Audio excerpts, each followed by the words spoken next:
இரண்டாம் வாசகம். நாம் கிறிஸ்துவின் இரத்தத்தினால் கடவுளுக்கு ஏற்புடையவர்களாகி அவர் வழியாய் தண்டனையிலிருந்து தப்பி மீட்பு பெறுவோம்.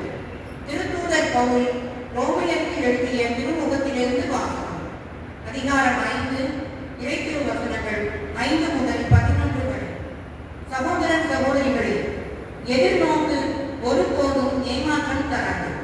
ஏனெனில் நாம் பெற்றுள்ள தூய ஆவியின் வழியாய் கடவுளின் அன்பு நம் உள்ளங்களில் பொழியப்பட்டுள்ளது.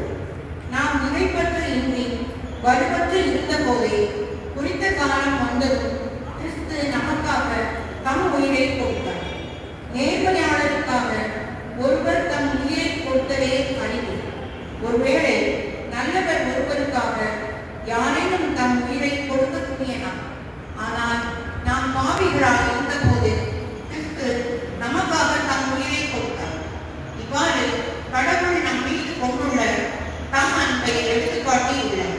ஆகையால் இப்போது நாம் கிறிஸ்துவின் இரத்தத்தினால் கடவுளுக்கு ஏற்புடையவர்களாகி அவர் வழியாய் தண்டனையிலிருந்து தப்பி மீட்பு பெறுவோம் என மிக உறுதியாய் நம்பலாம். நாம் கடவுளுக்கு பகைவர்களாய் இருந்தும் அவருடைய மகன் நமக்காக உயிரை கொடுத்ததால் கடவுளோடு ஒப்புரவாக்கப்பட்டுள்ளோம்.